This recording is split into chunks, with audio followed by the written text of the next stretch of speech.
to the United States and Britain in Prophecy, originally entitled The United States and British Commonwealth in Prophecy by Herbert W. Armstrong. This reading aloud by Stephen Lloyd Gilbreath. Introduction. A staggering turn in world events is due to erupt in the next few years. It will involve violently the United States, Britain, Western Europe, the Middle East. It's already rather late for the free world to come awake to the real meaning behind current world events. Why do not the world's leaders see what's coming? Why are the world's best minds unseeing? The heads of state, scientists, educators, editors, news analysts, bankers, industrialists, leaders in business and commerce. They are totally unaware. Why?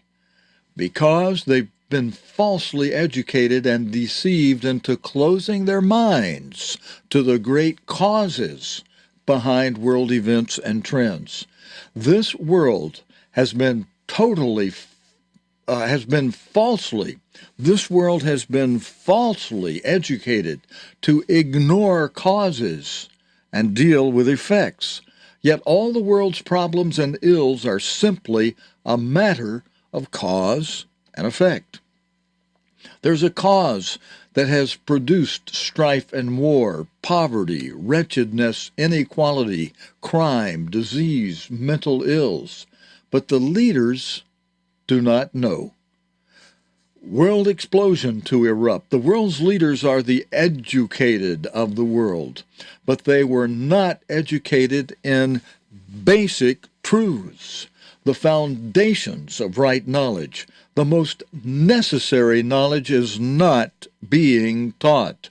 They do not know what man is or why. They know nothing of the purpose or meaning of life.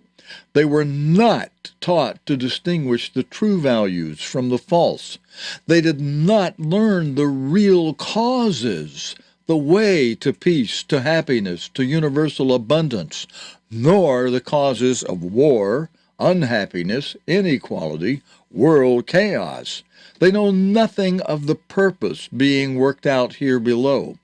Consequently, they guide humanity on a course in conflict with that purpose, wreaking havoc upon a distressed, suffering, unhappy mankind. Lacking knowledge of the way to peace, the world does not have peace. Leaders talk of peace. They profess to work for peace. They cry out for peace, while they give approval and blind acceptance to the way that produces war. This world has simply been going the wrong way. This world is giving assent to and conferring civilization's acceptance on the ways that are the causes of all the world's ills. And now we are fast approaching the final grand smash explosion that is going to stagger the mind of man beyond the bounds of sanity. Forces are at work today on plans, programs, conspiracies, movements that soon will erupt into a world explosion of violence and chaos, such as has never happened before and never will again. Men today are tampering with forces of nature that lack the prudence. Men today are tampering with forces of nature they lack the prudence, knowledge, ability, and wisdom to control.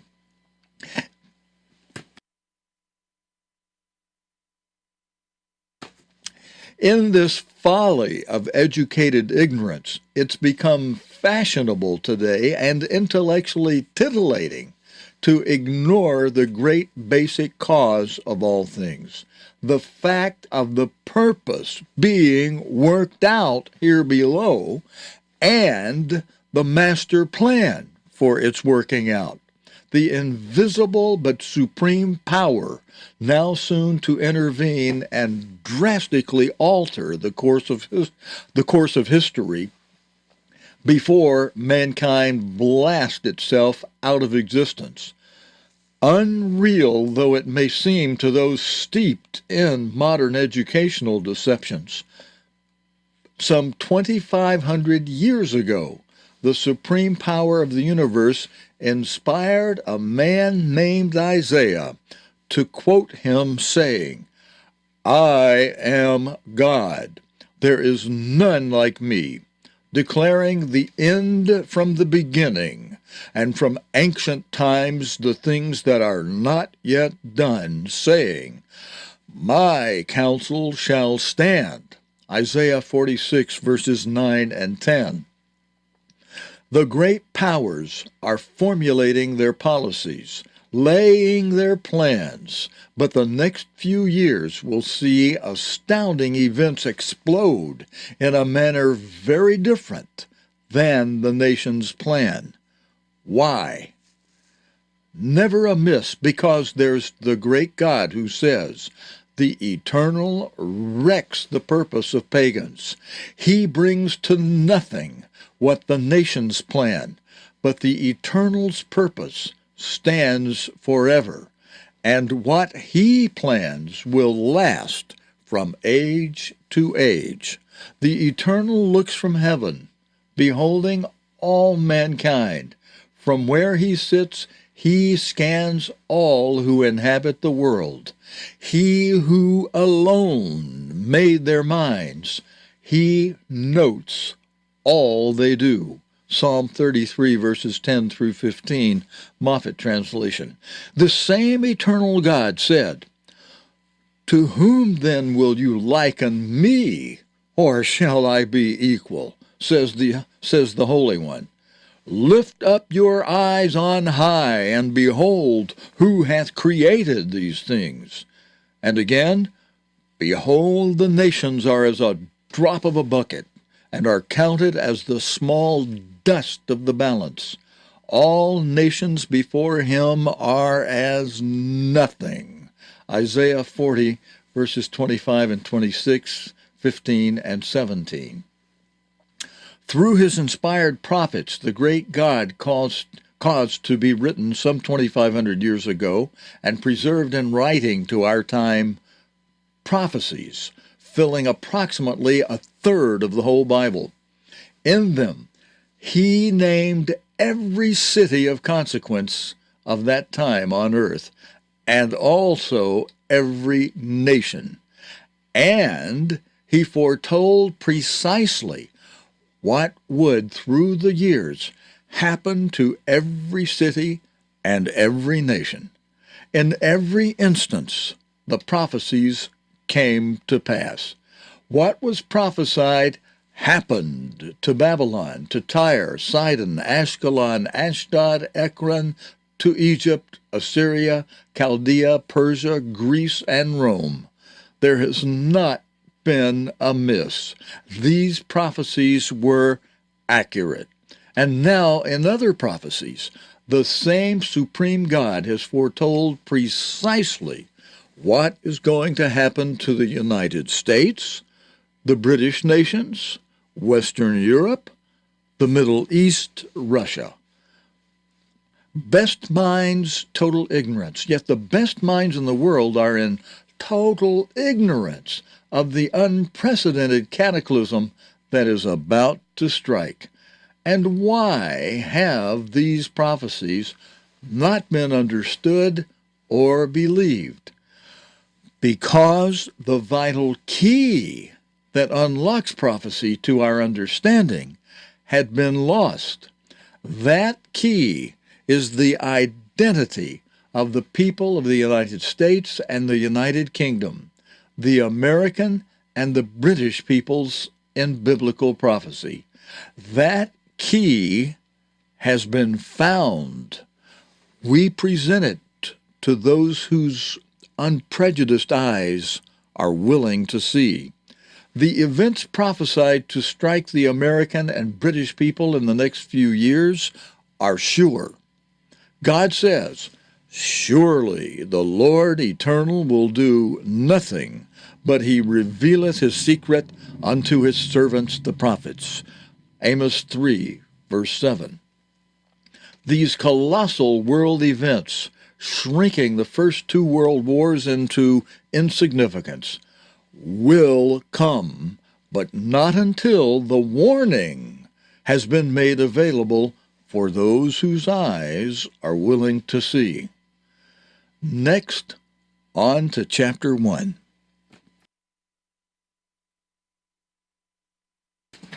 The United States and Britain in Prophecy, again originally entitled The United States and British Commonwealth in Prophecy by Herbert W. Armstrong, chapter 1. Chapter 1. The lost master key has been found. Chapter overview. There is purpose. Why this ignorance? This may sound incredible, but it's true. Editors, newscasters, foreign correspondents do not understand the real meaning of the world news they report, analyze, and discuss. Heads of government are utterly unaware of the true significance of the very world-shaking events with which they deal. They have no conception of where these events are leading. Incredible? Perhaps, but true. Winston Churchill declared before the United States Congress, "He must indeed have a blind soul who cannot see that some great purpose and design is being worked out here below, of which we have the honor to be the faithful servants." But he did not understand that purpose. That great purpose long ago was master planned by the mastermind of the universe. There is purpose. It is true, though almost totally unrealized, mankind was put on this earth for a purpose. And the maker of mankind sent along with the human product of his making an instruction book to reveal that purpose and to guide men in happily, enjoyably fulfilling it. But the human race has rejected the revelation and the guidance and has preferred to stumble on in the darkness of its own futile reasonings. About 1/3 of that instruction book is devoted to basic education, revealing to man the necessary foundational knowledge, otherwise undiscoverable and unknowable. Knowledge of what man is, why he is, where his destiny may lead, how to reach it, and live happily along the way. Revealing knowledge of the true values as distinguished from the false. Knowledge of the way to peace, happiness, abundant well-being.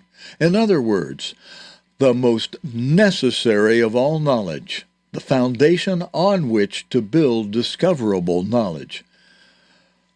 Another approximate third of that book is devoted to history, to those events and experiences fulfilling the master plan during the first 4 millennia of man's mortal sojourn as examples for our admonition and guidance today. And then approximately a third, grasp this, an entire third of our Maker's revelation to mankind is devoted to prophecy, writing the history of future events before they occur. These foretold future events reveal the great purpose being finally worked out, being brought to its completion. Why this ignorance? Now see why heads of state, news analysts, and the great minds of our time do not comprehend the real meaning of world events as they are shaping up right now. A rational and right knowledge of this great purpose, of the Creator's master plan, of where in the progression of these foreordained events we stand today, and of major happenings prophesied yet to occur. This knowledge is the essential basis of understanding, this essential basis for understanding the significance and true meaning of today's dynamic world news. Without this vital knowledge, none dealing in news gathering and news reporting, none responsible for government policies can understand current world happenings or where they are heading. And not one saddled with such responsibilities does know. Why? Two reasons primarily. One, they've been deceived by false education appealing to the vanity of intellect into prejudicial and disdainful rejection of the divine revelation, which alone can impart this understanding. And two, the vital key necessary to unlock closed doors of biblical prophecy had been lost. The great world powers of our time have been and are the United States, the Soviet Union, Great Britain, Germany, France, and other Western European nations. The missing vital key is simply the identity of those great world powers in biblical prophecy. The missing vital key is simply the identity of these great world powers in biblical prophecy. The staggering and cataclysmic world-shaking events soon to erupt upon a shocked, stunned, bewildered world relate directly and specifically to the United States, Britain, Germany, Western Europe, and Russia. Not knowing how and where these nations are specifically mentioned in basic and major prophecies, the educated of the world have been utterly blinded to the plain and simple meaning of prophecy. Due to this lost key, more than anything else, the Bible has come to be discredited and rejected in this world's educational system. The unproved and unprovable theory of evolution has been substituted as the foundational concept which became the supposed rational approach to knowledge. The colossal tragedy of it, our peoples, being thus falsely and deceptively educated from little children, have, in a supposed era of advanced rationalism and enlightenment, actually been groping around in the darkness of ignorance, misunderstanding, and confusion, fatally unaware of the earth-shaking catastrophe into which they are being directly plunged. Thus, our peoples have forgotten and departed far from their Maker. They have shut their eyes and closed their ears to his dynamic revelation to mankind, which, to ears that can hear, thunders out the life and death warning to those in the responsible positions of power. Is it too late? Have our leaders become so steeped in a deceptive false education, so stultified that they cannot be aroused from slumber? God help us now. Time is fast closing in on us, but the all-important master key has been found. That key is the knowledge of the astounding identity. That key is the knowledge of the astonishing identity of the American and British peoples, as well as the German, in biblical prophecies. This very eye-opening, astounding identity is the strongest proof of the inspiration and the authority of the Holy Bible, of the inspiration and authority of the Holy Bible. It is, at the same time, the strongest proof of the very active existence of the living God.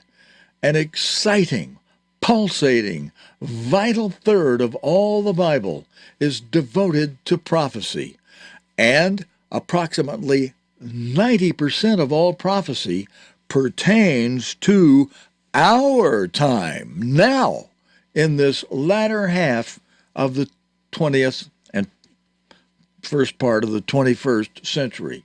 It's a warning to us, to our English-speaking peoples, of immediate life and death import. The prophecies come alive once their doors are opened by this new discovered master key.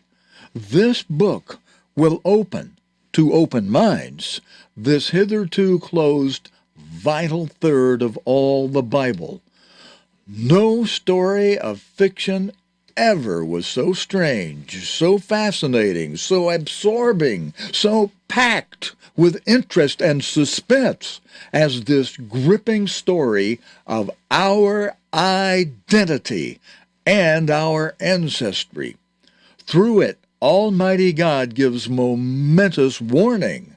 Those who read and heed may be spared unprecedented cataclysmic tragedy soon to strike. Those who read and heed may be spared unprecedented cataclysmic tragedy soon to strike. If our peoples and their governments will awaken, heed, and return to their living God, then our nations may be spared. God, help us to understand. Next, we'll go to Chapter 2 of the United States and Britain and Prophecy. And if you'll hang on, for those of you watching live, I'll go ahead, since we're got so quickly through these, and bring up Chapter 2. And for those in Australia, let me change that last line back to what it should be. The U.S. and Britain and Prophecy is the current title of the book.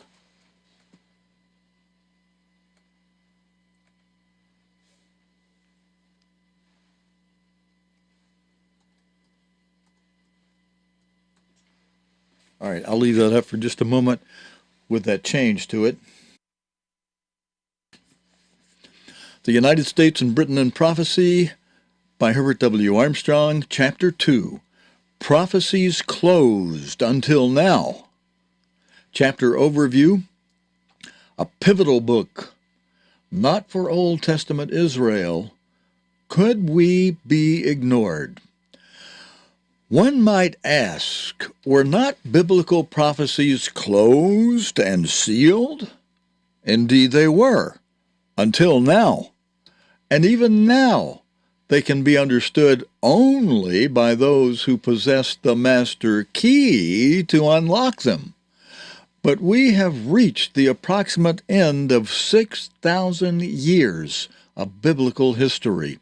We've reached the end of an age. We are entering, right now, the world crisis at the close of present civilization. We face today conditions such as the world never before have witnessed. Today, the big problem is the stark question of survival. For the first time in world history, the weapons of mass destruction exist which can erase all life from the earth.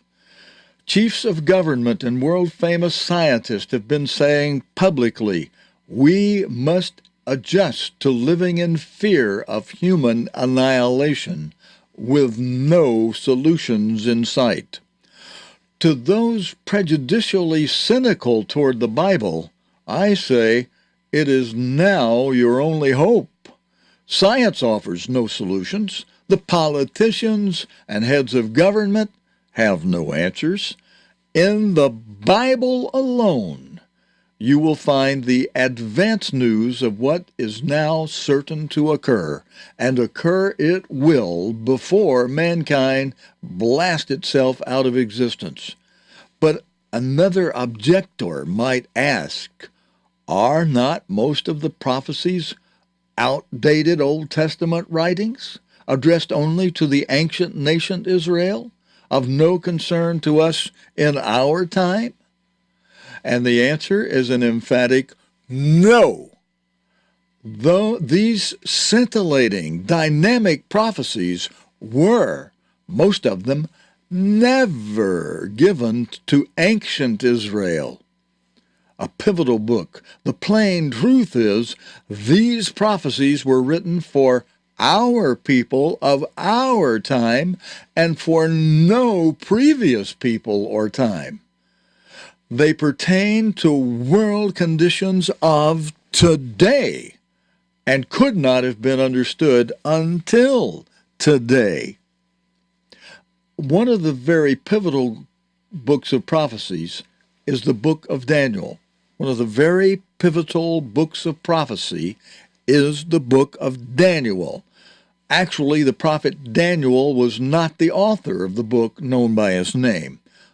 The living God was its author. The message was transmitted to Daniel by God's angel. The message was transmitted to Daniel by God's angel.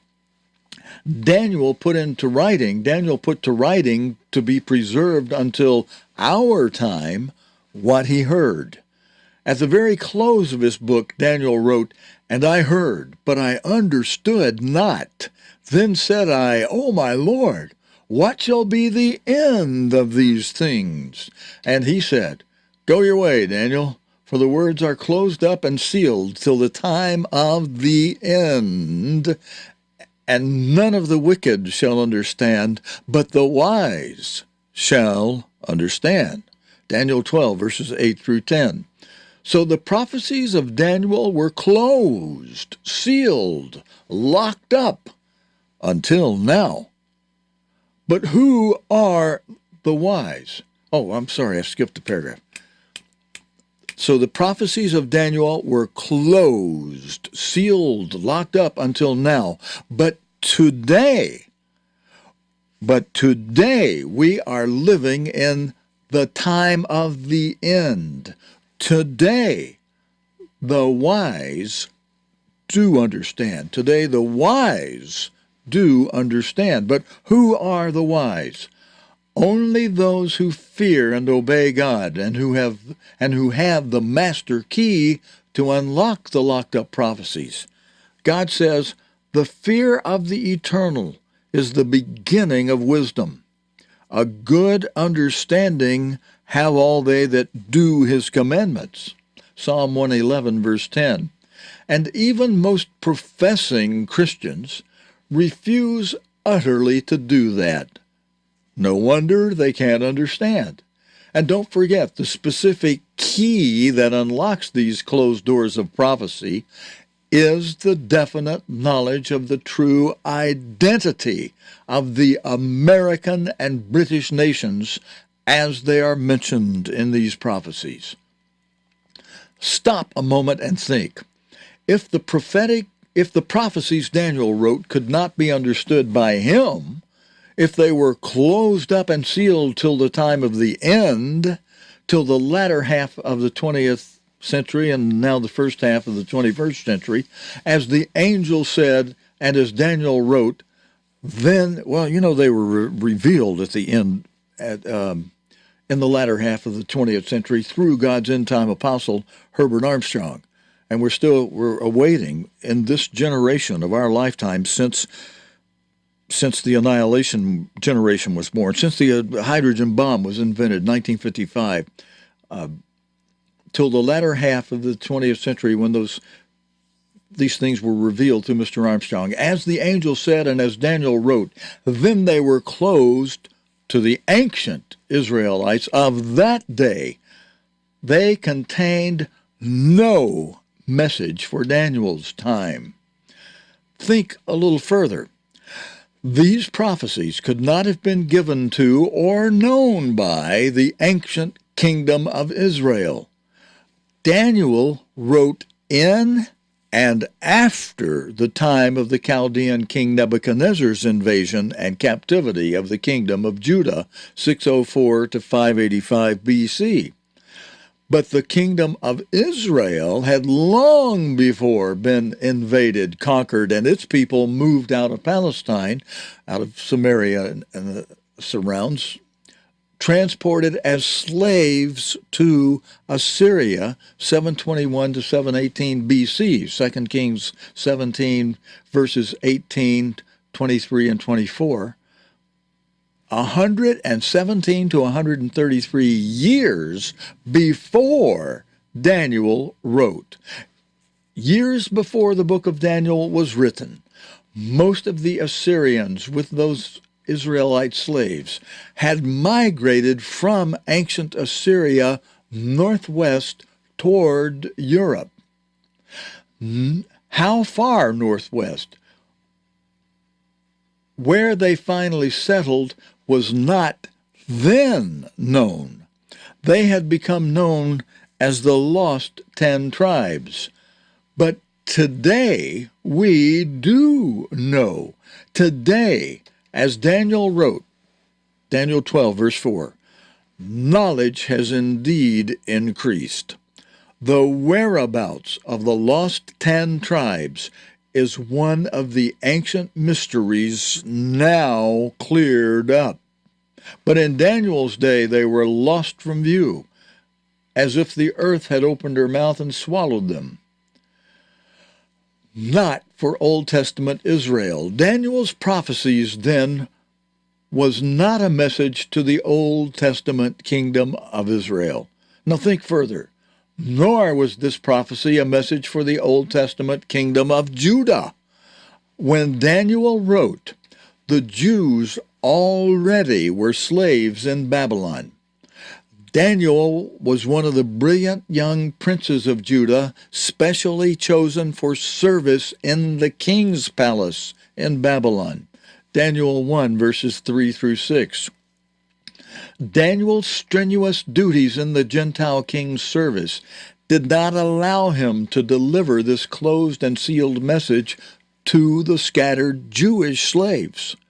In this condition of slavery, the Jews had no system of religious meetings, no priesthood. There was no such thing as a printing press, no way to print and distribute literature. And besides, the prophecy was closed up and sealed till the time of the end, our time now.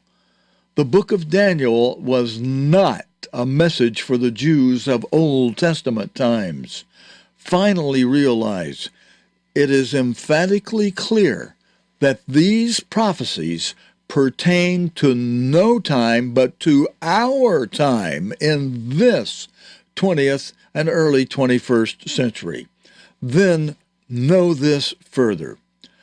The greatest mystery book of the entire Bible to most has been the book of Revelation. The greatest mystery book of the entire Bible to most people has been the book of Revelation. But the book of Daniel is the key to the book of Revelation. The book of Daniel is the key to the book of Revelation. And in the book of Revelation, solely and alone, do we find the world events of all prophecies correlated in order of time sequence.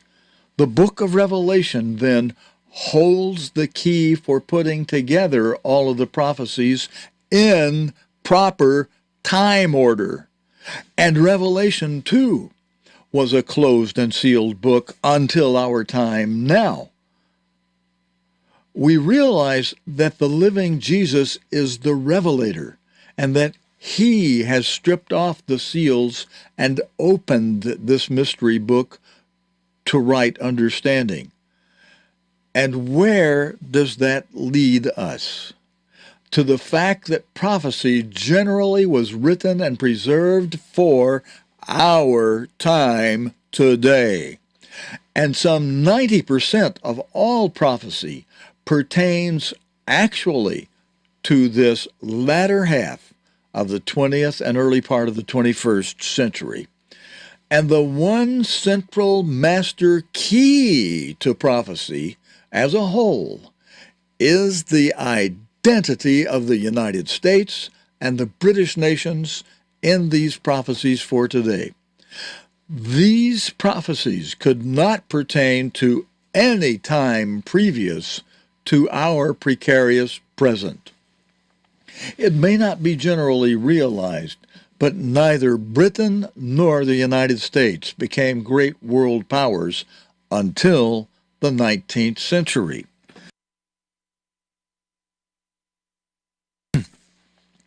Suddenly, in the very beginning of the 19th century, these two, until then small minor countries, suddenly spurted to national power and greatness among nations as no nations had ever grown and multiplied in wealth, resources, and power before. By 1804, London had become the financial hub of the world. The United States had exploded out of its swaddling clothes of the 13 original states and had acquired the expansive Louisiana Purchase. It was fast sprouting up to become the mightiest nation of all time. But Britain burst forth to greatness first, and until the world wars had become the greatest empire or commonwealth of nations in all history. Could we be ignored? Between them, the British and American peoples had acquired more than 2/3, almost 3/4, of all the cultivated physical resources and wealth of the world. All other nations combined possessed barely more than 1/4. Britannia ruled the waves, and the world's commerce was carried out by water. The sun never set on British possessions. Now think, could the British and American peoples be ignored in prophecies of world conditions that fill 1/3 of the entire Bible, when some 90% of all those prophecies pertain to national and international world happenings of our time now? Staggering? Indeed it is. And yet, precisely as prophesied, Britain's sun has now set. As these same prophecies that foretold Britain's greatness revealed far in advance, Britain has already been reduced to a second-rate or third-rate power in the world. And the United States? Today, America finds herself heir to just about all the international problems and headaches in this post-World War II chaotic, violent world. And the United States has won her last war. Even little North Vietnam held her at bay. Many other nations sap America's national strength, and he knows it not, as God long ago foretold. On the world scene, nothing is so important right now as to know where the white English-speaking peoples are identified in scores and hundreds of prophecies, prophecies which describe vividly our sudden rise to national power and reveal the causes of that greatness, prophecies that paint a crystal clear picture of our present international dilemma, prophecies that open our eyes wide to see what now lies immediately ahead for our nations and what our ultimate and final status will be. Next, we'll go to chapter 3 of the United States and Britain in prophecy.